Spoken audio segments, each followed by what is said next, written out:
लालची बहू मनोहर अपने माता पिता के साथ एक छोटे से शहर में रहता था।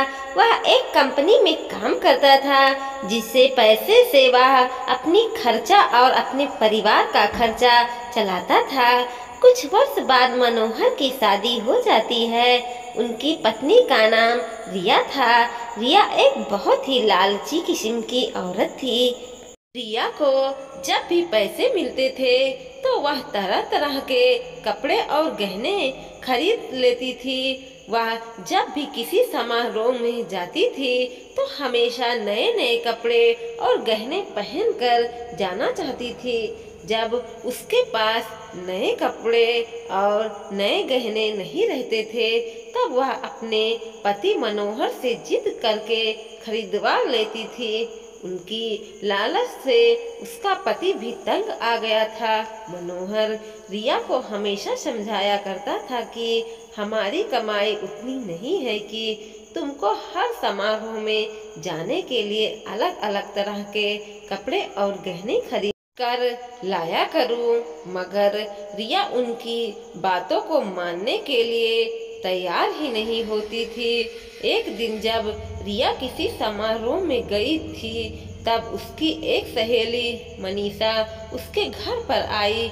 मनीषा ने रिया की सास से उसके बारे में पूछा कि सास ने मनीषा को सारी कहानी बताई। मनीषा ने अब रिया को सबक सिखाने के लिए एक योजना बनाई।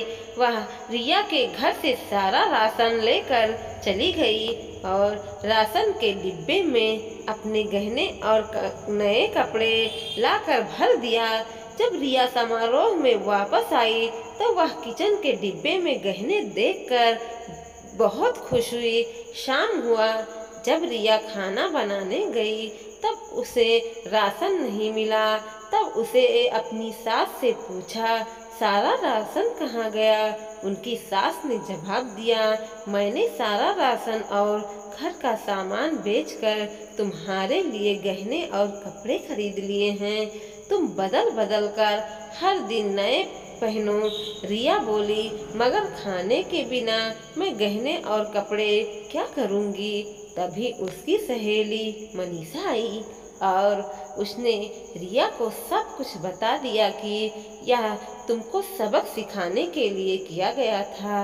अब रिया को भी समझ आ गया था, जीवन जीने के लिए सबसे ज़्यादा ज़रूरी भोजन होता है, न कि बदल बदल के गहने और कपड़े पहनना। रिया अब अपने पति की कमाई के अनुसार ही सारा काम करती थी और वह खुशी खुशी रहने लगी। दोस्तों, वीडियो पसंद आया हो तो लाइक कीजिए, शेयर कीजिए और सब्सक्राइब भी कीजिए और देखते रहिए कोमल मोटिवेशनल 2.0।